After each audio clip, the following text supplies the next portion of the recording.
naman, nagmamadali dyan. Marami na naman yung mga naiinip sa harapan ng stoplight.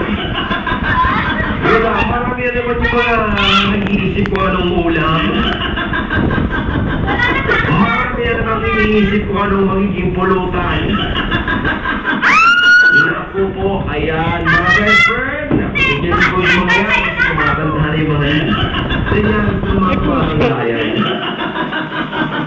Best friend, ano man ang lagay ng buhay sa mga oras na ito, isa lamang po ang magandang gawin para mawala ang pagod, mawala ang inip, mawala ang pagkabad trip. Yan ang mag-sound trip. Ayan, kaya tutukan po ang ating programa ito hanggang alas 9 mga best friend, ha? Magkasama si best friend, si best friend, wala na po ang inyong mapapakinggan hanggang alas 9.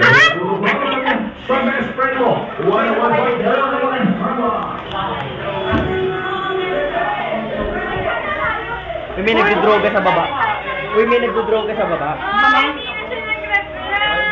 Picture mo. Hoy, naka-video to! Hi! Hi! Ano ba? Sabay mo ano? Ira! Uy, picture mo. Hoy, Picture mo. May tinatanggal namin.